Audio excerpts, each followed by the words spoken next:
Hello, my name is Gwendolyn Ellen and I'm here from the Oregon IPM Center at Oregon State University.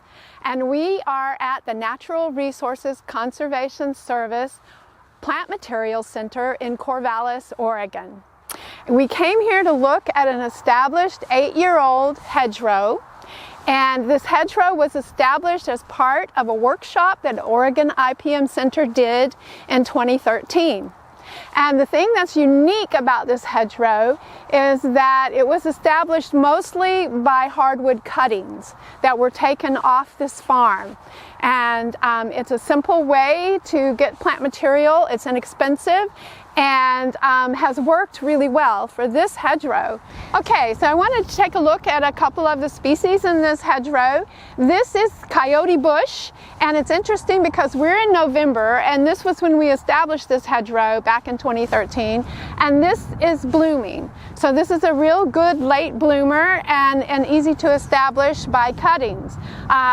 You'll know this is Spirea douglasii all over our riparian areas.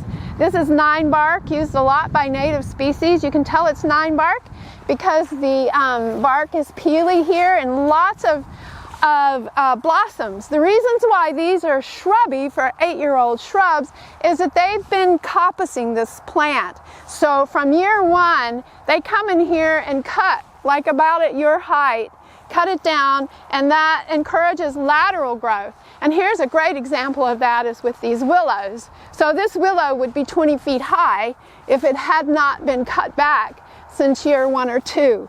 And that's what most farmers want to do with their hedges, is to keep them lower. But as you can see, here's another beautiful willow. So there were 2 species of willow in here. Okay, another thing I'd like for you to notice is that how close together these shrubs are planted. So you know we're starting from a cutting, which is like 1 to 2 inches, and we're putting it in the ground, and so we're doing 2.5 to 3 feet apart. So in a normal hedgerow where you have a 2-gallon pot in a year-old plant, you want to go 4 to 5 foot centers. But when you're doing these slips or these hardwood cuttings, you can put them really close together, and then in a couple of years you're going to get really nice cover of this hedgerow. Now this is a border hedgerow, a fence row hedgerow, and this has worked really well for them. If they felt like they needed to, they could come in and cut some of these out, but it's working really well. This is our native plant, the Mahonia. What's the common name for Mahonia? What's the common name for Mahonia? Oregon grape. Thank you. Good. Oregon grape. It's a really slow grower, as you can see, so other things have kind of overgrown it. Snowberry, which was also done from cuttings.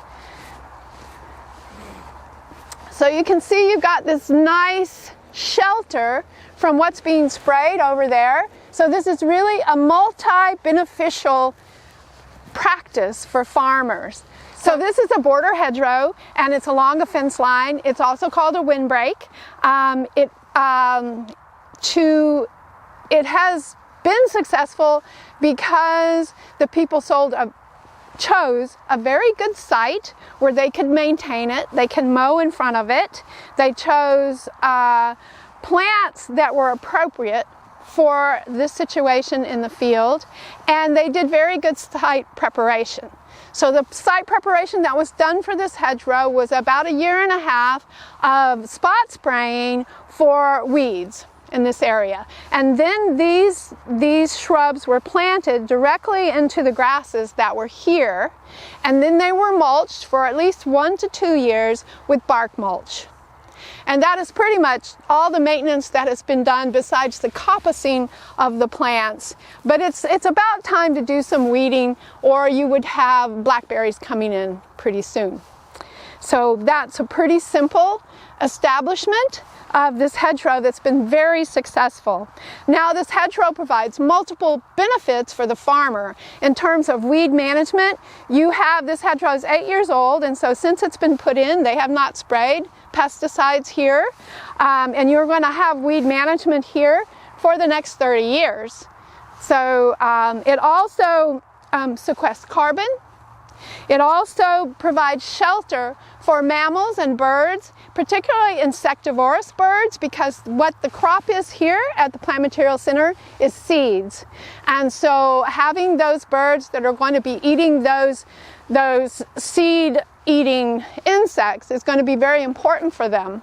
It also provides shelter for beneficial insects, and particularly for those insects that go off the farm into other ecosystems, like the lady beetle or, say, the green lacewing. Now, here in our Willamette Valley, we don't know a lot about the green lacewing, but they could overwinter here really easily. But they can also get away from the practices that farmers use, like pesticide spraying, like harrowing and putting up dust. These insects can come here to get away and then go back into the field. They also provide pollen and nectar for the native bee species, and there's a lot of native bees on this farm because they grow native forbs.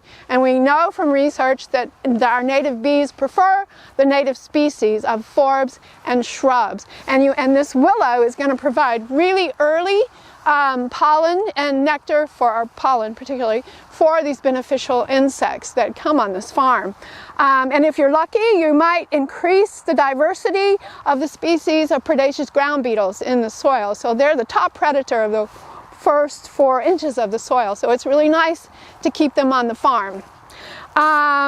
So that really is multiple benefits, which makes the hedgerow quite a long-term sustainable practice for the farmer.